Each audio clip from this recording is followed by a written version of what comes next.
ಇವಾಗ ನೋಟಿಸ್ ಕೊಟ್ಟಿದ್ದಾರೆ. ಇವಾಗ ಹೋಗಿ ಅಂತಂದ್ರೆ ಎಲ್ಲಿಗೆ ಹೋಗೋದು? ಈ ತರ ಮಕ್ಕಳನ್ನ ಇಟ್ಕೊಂಡು ಇಷ್ಟು ವರ್ಷ 35 ವರ್ಷದಿಂದ ಇಲ್ಲೇ ಇದೀವಿ. ಹೈಟೆನ್ಷನ್ ವೈರ್ಗಳಿಂದ ಬೆಂಗಳೂರಲ್ಲಿ ಅನಾಹುತಗಳ ಸರಮಾಲೆಯೇ ಸೃಷ್ಟಿಯಾಗ್ತಾ ಇದೆ. ಹೈಟೆನ್ಷನ್ ತಂತಿ ಇದ್ರೆ ಎಚ್ಚರವನ್ನ ವಹಿಸಬೇಕಾಗುತ್ತೆ. ಹೈಟೆನ್ಷನ್ ತಂತಿ ತಗುಲಿ ಗಾಯಗೊಂಡಿದ್ದಂತಹ ಇಬ್ಬರು ಬಾಲಕರ ಸ್ಥಿತಿ ಗಂಭೀರವಾಗಿದೆ. ಬೆಂಗಳೂರಿನಲ್ಲಿ 7,000ಕ್ಕೂ ಹೆಚ್ಚು ಬಿಲ್ಡಿಂಗ್ಸ್ ವಯಲೇಷನ್ನಲ್ಲಿದೆ ಅಂತ KPTCL ಸರ್ವೆ ಹೇಳ್ತಾ ಇದೆ. ನೀವೇನಾದರೂ ಬೆಂಗಳೂರಿನಲ್ಲಿ ಒಂದು ಸೈಟ್ ಪರ್ಚೇಸ್ ಮಾಡಬೇಕಂತ ಇದ್ದೀರಾ ಅಥವಾ ಮನೆ ಕನ್ಸ್ಟ್ರಕ್ಟ್ ಮಾಡ್ತಾ ಇದ್ದೀರಾ, ಇದೊಂದು ಮಿಸ್ಟೇಕ್ ಮಾಡಿದ್ರೆ ನೀವು ಬಿಲ್ಡಿಂಗ್ ಡೆಮಾಲಿಷನ್ಸ್ಗೆ ಬರ್ಬೋದು, ಮನೆಗೆ ಪವರ್ ಕನೆಕ್ಷನ್ ಕಟ್ ಆಗ್ಬೋದು ಅಥವಾ ನಿಮ್ಮ ಲೈಫೇನೇ ರಿಸ್ಕ್ಗೆ ಬರ್ಬೋದು. ಸೊ ಈ ವಿಡಿಯೋ ಕಂಪ್ಲೀಟಾಗೆ ನೋಡಿ. ಎಸ್ಪೆಷಲಿ ಸೈಟ್ ಈಗ ಪರ್ಚೇಸ್ ಮಾಡಬೇಕಂತ ಇರೋರು ಖಂಡಿತ ಮಿಸ್ ಮಾಡಬೇಡಿ. ನಮಸ್ಕಾರ, ಇನ್ಸ್ಟಾ ಭೂಮಿಗೆ ಸ್ವಾಗತ. ನಾನಿವತ್ತು ಹೈಟೆನ್ಷನ್ ಬಫರ್ ಝೋನ್ಸ್ ಬಗ್ಗೆ ಸ್ಟೆಪ್ ಬೈ ಸ್ಟೆಪ್ ಪ್ರೋಸೆಸ್ನಲ್ಲಿ ಸಿಂಪಲ್ ಆಗಿ ಎಕ್ಸ್ಪ್ಲೈನ್ ಮಾಡ್ತೀನಿ. ಬನ್ನಿ ನೋಡೋಣ. ಪಾರ್ಟ್ 1, ಹೈಟೆನ್ಷನ್ ಬಫರ್ ಝೋನ್ ಅಂದರೆ ಏನು? ನಿಮಗೆ ರೋಡ್ಸ್ ಮೇಲೆ ಅಥವಾ ಲೇಔಟ್ಸ್ಗಳ ಮೇಲೆ ದೊಡ್ಡ ದೊಡ್ಡ ಎಲೆಕ್ಟ್ರಿಕಲ್ ಟವರ್ಸ್ನ ನೋಡಿರ್ಬೋದು. ಆ ಟವರ್ಸಿಂದನೇ ಹೈ ಟೆನ್ಷನ್ ಲೈನ್ಸ್ ಪಾಸ್ ಆಗೋದು. ಈ ಲೈನ್ಸ್ ನಾರ್ಮಲ್ ಎಲೆಕ್ಟ್ರಿಕಲ್ ವೈರ್ಸ್ ಅಲ್ಲ, ಇವುಗಳು ವೆರಿ ಹೈ ವೋಲ್ಟೇಜ್ ಕರೆಂಟ್ನ ಕ್ಯಾರಿ ಮಾಡುತ್ತೆ. ಅದಕ್ಕೆ ಗೌರ್ಮೆಂಟ್ ಸೇಫ್ಟಿ ರೆಗ್ಯುಲೇಷನ್ಸ್ನ ಮಾಡಿರೋದು. Buildings, terrace, balcony, water thanks ಯಾವುದು ಕೂಡ ಸರ್ಟನ್ ಡಿಸ್ಟೆನ್ಸ್ನಲ್ಲಿ ಕನ್ಸ್ಟ್ರಕ್ಟ್ ಮಾಡೋವಾಗಿಲ್ಲ. ಈ ಮಿನಿಮಮ್ ಸೇಫ್ ಡಿಸ್ಟೆನ್ಸ್ಗೆನೆ ಬಫರ್ ಕ್ಲಿಯರೆನ್ಸ್ ಅಥವಾ ಸೇಫ್ಟಿ ಕ್ಲಿಯರೆನ್ಸ್ ಅಂತ ಕರೆಯೋದು. ಪಾರ್ಟ್ 2, ನಿಮಗೆ ಗೊತ್ತಾಗಬೇಕಾಗಿರೋಂಥ ಇಂಪಾರ್ಟೆಂಟ್ ರೂಲ್ಸ್ ಆ್ಯಂಡ್ ರೆಗ್ಯುಲೇಷನ್ಸ್. ಇದೆಲ್ಲ ಜಸ್ಟ್ ಲೋಕಲ್ ರೂಲ್ಸ್ ಅಲ್ಲ. Central electricity authority CEA rule book ಪ್ರಕಾರ ಕ್ಲಿಯರ್ ಗೈಡ್ಲೈನ್ಸ್ ಇದೆ. Especially regulation 6061 and section 10. ಇದ್ರ ಪ್ರಕಾರ ಹೈ ಟೆನ್ಷನ್ ಲೈನ್ ಮತ್ತು ಬಿಲ್ಡಿಂಗ್ ಇದೆರಡರ ಮಧ್ಯ ಸರ್ಟನ್ ಬಫರ್ ಝೋನ್ನ ಮೇಂಟೈನ್ ಮಾಡಬೇಕಾಗತ್ತೆ. ಸೊ ಬನ್ನಿ ಆ ಡಿಸ್ಟೆನ್ಸ್ ಏನು ಅಂತ ಎಕ್ಸ್ಪ್ಲೈನ್ ಮಾಡ್ತೀನಿ. Part 3, buffer clearance details. Karnataka electricity regulatory commission ಇದರ ಪ್ರಕಾರ 11 KVA ಲೈನ್ ಇತ್ತು ಅಂತ ಅಂದರೆ 1.2 ಮೀಟರ್ಸ್ ಬಫರ್ ಇರುತ್ತೆ. 33 KVA ಇದ್ರೆ 2 ಮೀಟರ್ಸ್ ಬಫರ್ ಇರುತ್ತೆ.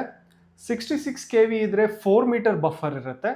ಮತ್ತು 220 KVA ಇದ್ರೆ 5.9 ಮೀಟರ್ಸ್ ಬಫರ್ ಬರುತ್ತೆ. ಸೊ ಇದು ಅಫಿಷಿಯಲ್ ನೋಟಿಫಿಕೇಶನ್. ಪವರ್ಸು ಜಾಸ್ತಿ ಆದಷ್ಟು ಡೇಂಜರ್ ಜಾಸ್ತಿ. ಸೊ ಅದಕ್ಕೆ ಪವರ್ ಜಾಸ್ತಿ ಆದಂಗೆ ಬಫರ್ ಝೋನು ಕೂಡ ಜಾಸ್ತಿ ಇರುತ್ತೆ. ಇಲ್ಲಿ ತುಂಬ ಜನ ಏನು ಮಿಸ್ಟೇಕ್ ಮಾಡ್ತಾರೆ ಅಂತ ಅಂದರೆ, ವೈರ್ ಸ್ವಲ್ಪ ದೂರ ಇದೆ ಅಂತ ಹೇಳಿ ಬಿಲ್ಡಿಂಗ್ ಕನ್ಸ್ಟ್ರಕ್ಷನ್ ಮಾಡ್ಕೊಳ್ತಾರೆ. ಬಟ್ ಗೌರ್ಮೆಂಟ್ ಅಫಿಷಿಯಲ್ ಸ್ಟ್ಯಾಂಡರ್ಡ್ಸ್ ಪ್ರಕಾರ ಬಫರ್ ಝೋನ್ಸ್ನ ಫಿಕ್ಸ್ ಮಾಡೋದು. Part 4, KPTCL survey facts. 2021ನಲ್ಲಿ KPTCL ಬ್ಯಾಂಗ್ಳೂರ್ನಲ್ಲೊಂದು ಸರ್ವೆ ಮಾಡಿದೆ. ಆ ಸರ್ವೆ ಪ್ರಕಾರ more than 7,000 buildings high tension buffer zones violation ಮಾಡಿದೆ ಅಂತ ಹೇಳಿ ಐಡೆಂಟಿಫೈ ಮಾಡಿದ್ದಾರೆ.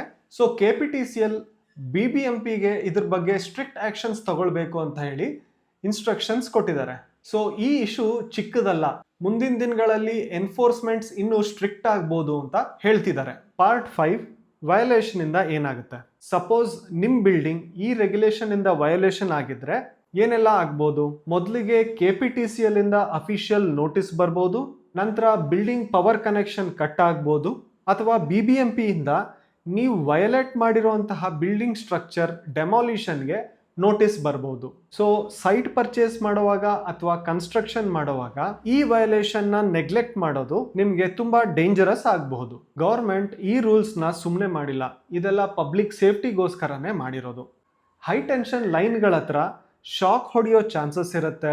ಹೈ ಎಲೆಕ್ಟ್ರೋಮ್ಯಾಗ್ನೆಟಿಕ್ ಫೀಲ್ಡ್ಸ್ ಇಂದ ಹೆಲ್ತ್ ಇಶ್ಯೂಸ್ ಆಗ್ಬೋದು, ಫೈರ್ ಇಶ್ಯೂ ಆಗ್ಬೋದು, ಮತ್ತೆ ಸಿವಿಯರ್ ಇಂಜುರೀಸ್ ಅಥವಾ ಡೆತ್ ಕೂಡ ಆಗ್ಬೋದು. So high tension buffer zone ಬಿಡೋದು ತುಂಬಾನೇ ಇಂಪಾರ್ಟೆಂಟ್. ಪಾರ್ಟ್ 7, ನೀವು ಸೈಟ್ ಬೈ ಮಾಡೋ ಮೊದಲು ಏನು ನೋಡಬೇಕು? ನೀವು ಸೈಟ್ ತಗೊಳ್ಳೋ ಮುಂಚೆ ಈ ಚೆಕ್ಸ್ನ ಕಂಪಲ್ಸರಿ ಮಾಡಿ.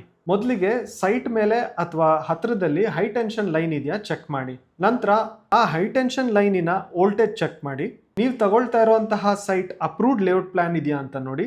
ಸೊ ಆ ಅಪ್ರೂವ್ಡ್ ಲೇಔಟ್ ಪ್ಲಾನ್ ಆಗಿದ್ರೆ ಬಫರ್ ಝೋನ್ ಕ್ಲಿಯರೆನ್ಸ್ ಮೇಂಟೈನ್ ಮಾಡಿದಾರಾ ನೋಡ್ಕೊಳ್ಳಿ. ಎಕ್ಸಿಸ್ಟಿಂಗ್ ಬಿಲ್ಡಿಂಗ್ಸ್ ಏನಾದರೂ ಇದ್ರೆ ಅದೇನಾದರೂ ವಯೋಲೇಟ್ ಆಗಿದೆಯಾ ನೋಡ್ಕೊಳ್ಳಿ. ಮತ್ತೆ ಸರ್ವೇಯರ್ ಅಥವಾ ಟೆಕ್ನಿಕಲ್ ಕನ್ಸಲ್ಟೆಂಟ್ ಇಂದ ವೆರಿಫೈ ಮಾಡಿಸಿ. ನೀವು ಯಾವುದೇ ಪ್ರಾಪರ್ಟಿ ಬೈ ಮಾಡೋದಕ್ಕೆ ಮುಂಚೆ ಲೀಗಲ್ ವೆರಿಫಿಕೇಶನ್ ತುಂಬಾ ಇಂಪಾರ್ಟೆಂಟ್. ಸ್ವಲ್ಪ ನೆಗ್ಲಿಜೆನ್ಸ್ ಮಾಡಿದ್ರೆ ಲಕ್ಷಾಂತರ ರೂಪಾಯಿ ಲಾಸ್ ಆಗುತ್ತೆ. ಸೊ ನೀವು ಸೈಟ್ ಪರ್ಚೇಸ್ ಮಾಡುವಾಗ ಅಥವಾ ಕನ್ಸ್ಟ್ರಕ್ಷನ್ ಮಾಡುವಾಗ ಹೈ ಟೆನ್ಷನ್ ಬಫರ್ ರೂಲ್ಸ್ನ ಕಂಪಲ್ಸರಿ ವೆರಿಫೈ ಮಾಡ್ಕೊಳ್ಳಿ. ನಿಮಗೆ ಈ ಹೈ ಟೆನ್ಷನ್ ಬಫರ್ ರೂಲ್ಸಿನ official notification soft copy PDF ಫಾರ್ಮ್ನಲ್ಲಿ ಬೇಕು ಅಂತ ಅಂದರೆ ಪವರ್ ಅಂತ ಕಮೆಂಟ್ ಮಾಡಿ. ಮತ್ತು ಈ ವಿಡಿಯೋನ ನಿಮ್ಮ ಫ್ರೆಂಡ್ಸಿಗೆ ಶೇರ್ ಮಾಡಿ. ನಮ್ಮ ಇನ್ಸ್ಟಾಭೂಮಿ ಚಾನಲ್ನ ಸಬ್ಸ್ಕ್ರೈಬ್ ಮಾಡಿ. ಹೀಗೆ ಲೀಗಲ್ ರಿಲೇಟೆಡ್ ಇಂಪಾರ್ಟೆಂಟ್ ಇನ್ಫಾರ್ಮೇಷನ್ಸ್ನ ನಿಮಗೆ ತಗೊಂಡು ಬರ್ತಾ ಇರ್ತೀರಿ. Thank you.